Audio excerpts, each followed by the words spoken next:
Puji Tuhan, salam sejahtera dalam kasih Tuhan Yesus Kristus. Berjumpa kembali Bapak Ibu Saudara-saudara dikasih Tuhan. Sebelum saya menyampaikan pesan firman Tuhan, kembali saya menyampaikan selamat tahun baru Januari 2024. Kemudahan Tuhan bagi kita semua sehingga kita sudah memasuki di minggu pertama di tahun baru ini, tahun 2024.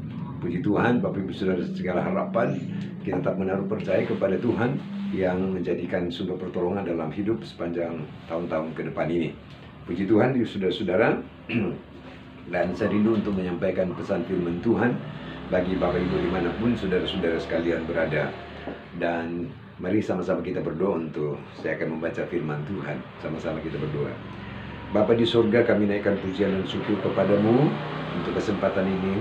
Kami bersyukur Engkau kembali telah membawa kami ada di minggu pertama tahun 2024. Tuhan baik bagi setiap kami sehingga kami boleh menikmati hari-hari yang Tuhan berikan untuk kami datang mau bersyukur kepada Engkau. Sebab itu kesempatan ini Tuhan kami rindu, kami diberkati, dilawat Tuhan lewat firman-Mu, firman yang berkuasa dalam hidup kami. Berfirmanlah ya Tuhan, urapi hamba-Mu dan kami semua. Kami bersyukur, kami akan renungkan baca firman Tuhan dalam nama Tuhan Yesus Kristus. Haleluya. Amin. Puji Tuhan.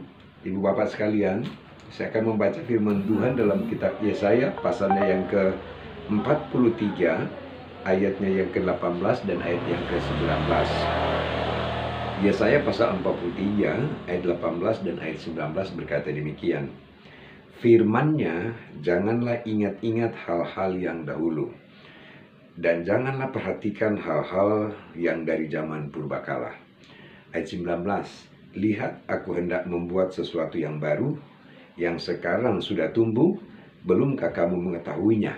Ya, aku hendak membuat jalan di padang gurun dan sungai-sungai di padang belantara. Puji Tuhan. Saudara jemaat yang dikasih Tuhan, kita memasuki tahun baru ini minggu pertama di tahun 2024. Saya yakin ada banyak harapan-harapan kita untuk selanjutnya ke depan. Kita memberikan jaminan dalam kita adalah ketika kita melangkah, kita fokus ke depan. Arahkan pandanganmu ke depan dan melupakan apa yang ada di belakangku. Kitab Yesaya ini pesan Tuhan kepada Yakub yang disebut Israel. Dan Israel itu adalah bicara gereja jemaat Tuhan, Bapak Ibu, saudara-saudara sekalian. Ada hal yang menarik dalam perkataan Yesaya kepada Yakub di sini. Jangan ingat hal-hal yang dahulu. Saudara-saudara, hal-hal yang dahulu. Saudara, apa yang ada di belakang kita, apa yang sudah berlalu, mengacu dari konteks ayat di sini untuk tidak mengingat kembali. Kenapa, saudara-saudara? Karena memang tidak akan kembali. Saudara-saudara dikasih Tuhan, tidak akan kembali, sudah berlalu. Apakah itu hal yang baik? Apakah itu hal manis? Apakah hal itu yang mungkin pengalaman hidup dalam segala aspek kehidupan, persoalan dan pergumulan hidup saudara-saudara kita alami? Kita menaruh percaya ke depan untuk kita memelangkah, karena hidup tidak berjalan mundur. Saudara-saudara, maka firman berkata kepada Yakub, jangan ingat hal-hal yang dahulu. Ada sebuah konteks dalam peristiwa ayat ini, ketika Yakub dalam perjalanan hidupnya, dia pernah mengalami satu masalah di mana dia dikejar-kejar oleh Esau, sehingga dia mengalami sebuah ketakutan teramat sangat. Saudara-saudara, dan dia menyadari akan hal itu, bahwa apa yang dia lakukan pada saat itu, ketika dia mengambil alih status sebagai hak kesulungan dari Esau, saudara-saudara kasih Tuhan, Esau marah besar padanya. Dan sehingga dia lari menghindar, saudara-saudara kasih Tuhan. Nah, dalam kondisi seperti itu dalam kitab Yesaya pasal yang ke-43 di sini akan mengingatkan pada pribadi daripada Yakub itu sendiri, untuk supaya dia bisa lebih fokus ke depan, kepada apa yang ada di depan, apa yang sudah berlalu untuk dilupakan. Saudara, begitu juga dengan kehidupan kita. Kita sedang melangkah maju ke depan. Kita tidak ditarik-tarik kepada apa yang ada di belakang. Segala apa yang kita alami dalam hidup, ada banyak hal, kepahitan dalam hidup yang sudah di belakang, atau mungkin kemanisan hidup selama di belakang. Kita ke depan. Saudara-saudara, Yesaya pasal 43 di sini, di ayat sebelumnya, ayat-ayat awal, ya, mengatakan begini. Tetapi sekarang begini firman Tuhan yang menciptakan engkau, hai Yakub, yang membentuk engkau, hai Israel, janganlah engkau takut. Amin, saudara. Maka ini juga akan menjadikan sebuah pedoman dalam hidup untuk kita melangkah di tahun baru. Janganlah engkau takut. Orang menjadi pribadi orang yang mau menaruh percaya kepada kuasa Tuhan yang ajaib dalam hidup ini. Janganlah takut. Saudara-saudara, janganlah takut. Sekali lagi, janganlah takut. Artinya bahwa ada Tuhan, ada Dia yang memelihara engkau. Ada Tuhan yang menjaga engkau, yang membentuk engkau, hai Israel. Janganlah takut, sebab aku telah menebus engkau, aku telah memanggil engkau dengan namamu, engkau ini kepunyaanku. Amin. Saudara-saudara kasih Tuhan, ini bicara tentang pemeliharaan Tuhan dan jaminan Tuhan dalam hidup ini. Ayat 4. Oleh karena engkau berharga di mataku dan mulia, aku ini mengasihi engkau. Puji Tuhan. Nah, Bapak Ibu Saudara jemaat yang dikasihi Tuhan, Tuhan mengasihi saudara dan saya. Dari latar belakang apapun kehidupan kita yang kita jalani, saudara-saudara, hari-hari kemarin ya, banyak hal, banyak pengalaman yang kita telah lewati, saudara-saudara. Untuk masuk di tahun yang baru ini, kita merindukan untuk adanya sebuah pemulihan dalam hidup. Sama seperti ketika Yakub dia dipulihkan, ketika dia berjumpa dengan malaikat Tuhan di Betel, ketika dia dalam pelarian dikejar-kejar oleh Esau, dia begitu takut, cemas dia. Tapi ketika dia berjumpa dengan malaikat Tuhan di Betel, di situ dia dipulihkan, sehingga disitulah namanya dari Yakub berubah menjadi Israel. Dan ada satu kemenangan yang luar biasa yang dialami sehingga disebut Israel sebagai pemenang. Begitu juga dengan saya, menjadi seorang pemenang. Tahun 2024 kita mau melangkah, karena kita adalah Israel yang dalam konteks adalah orang-orang yang menang. Amin. Menang dari hal apa? Menang dari perbudakan, dari intimidasi. Menang dalam apa? Menang dalam segala pergumulan yang kita alami dalam hidup ini. Saudara-saudara dikasih Tuhan. Kenapa? Karena firman Tuhan memberikan jaminan di sini.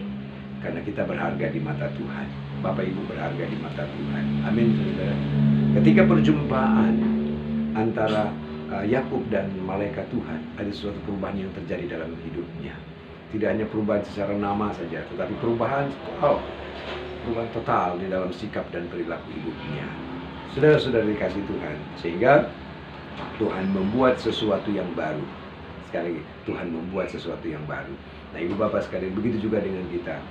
Saya percaya dengan iman, tahun 2024 ini ada sesuatu yang baru yang akan Tuhan kerjakan di dalam kita, dalam perjumpaan kita dengan Tuhan. Sebagaimana Yakub dia berjumpa dengan Tuhan, maka dia ada sesuatu yang baru. Sesuatu yang baru bukan bicara hal yang jasmani, tetapi kehidupan rohani kita yang terus dipulihkan dan dibaharui. Sesuatu yang baru dan juga pun tidak mustahil bagi Tuhan. Ada hal-hal yang lain yang akan Tuhan kerjakan. Bicara soal berkat-berkat juga pun Tuhan akan kerjakan. Tuhan akan membuat sesuatu yang baru dalam kehidupan kita. Bahkan Alkitab berkata, ya, aku hendak membuat jalan di padang gurun. Ya, jalan di padang gurun. Padang gurun itu nggak ada jalan, saudara. Tetapi Tuhan sanggup buat jalan di padang gurun. Dan sungai-sungai di padang belantara. Ada sungai-sungai yang mengalir di padang belantara. Saudara-saudara kasih Tuhan. Maka untuk hal itu, mari saudara-saudara kasih Tuhan, kembali di awal tahun baru tahun 2024 ini, saya mau sampaikan kepada Bapak Ibu dan juga jemaat GPI Sulawesi yang mendengarkan kata ini, bahwasanya yakinkan dalam dirimu bahwa engkau adalah pribadi yang berharga dan mulia di mata Tuhan. Tuhan mengasihi engkau. Maka engkau jangan takut, ya. Kita jangan diperdaya oleh intimidasi kuasa kegelapan. Kita jangan diperdaya oleh intimidasi dunia ini. Tetapi kita mau menaruh percaya kepada Tuhan yang memanggil engkau, kata firman. Engkau ini kepunyaanku. Tuhan memanggil saya, Tuhan memanggil saudara untuk masuk dalam rencananya yang paling indah. Saudara-saudara kasih Tuhan. Ya, dan kalau Tuhan yang memanggil kita, maka kita mau fokus kepada panggilan itu. Kita tidak menoleh ke belakang. Kata firman, jangan ingat-ingat apa yang ada di belakang, yang ada di dahulu. Yang ada yang dahulu, maksudnya hal-hal yang dahulu. Tapi kepada panggilan Tuhan di dalam hidup ini. Tuhan panggil Yakub, dia disebut Israel. Tuhan panggil saya, Bapak Ibu, saudara-saudara sekalian, untuk menyatakan kebesaran Tuhan, kasih Tuhan, anugerah Tuhan dalam hidupmu. Saudara jemaat dikasih Tuhan, puji Tuhan, dan Yang kesekian kali saya ingin sampaikan selamat tahun baru 1 Januari 2024. Berkat Tuhan menyertai kita, Bapak Ibu dimanapun berada dalam hidup pribadi dan kehidupan keluarga. Tuhan Yesus memberkati. Mari saya berdoa. Bapa di surga, terima kasih untuk firman-Mu yang sudah kami dengar, kami renungkan. Firman-Mu yang berkuasa hidup kami. Sebagaimana Yakub dipesankan oleh firman, jangan takut karena Engkau yang memanggil dia. Kami pun juga demikian. Kami tidak takut karena Tuhan yang memanggil kami. Dan kami mau fokus pada panggilan Tuhan itu mau berjalan. Karena kami mulia dan berharga di mata Tuhan. Keadaan apapun tidak akan mempengaruhi kami. Sebab itu kuatkan dan teguhkan iman kami terus. Untuk terus kami melangkah maju di dalam Tuhan. Lawat umat-Mu, jemaat-Mu dimanapun berada. Berkati hidup mereka, pribadi mereka, keluarga mereka. Mereka terus bertumbuh di dalam Tuhan. Makin mengasihi Tuhan. Berkati pekerjaan, mata pencarian. Tuhan sumber berkat jasmani rohani limpah dalam kehidupan umat. Makasih Bapa di sorga untuk kesempatan ini. Kami boleh menikmati hadirat-Mu di minggu pertama Januari 2024. Semua karena kasih Tuhan. Bapa meteraikan firman-Mu di dalam kami, yang kami sudah terima dalam nama Tuhan Yesus Kristus. Haleluya. Amin. Tuhan Yesus memberkati kita semua. Haleluya. Puji Tuhan.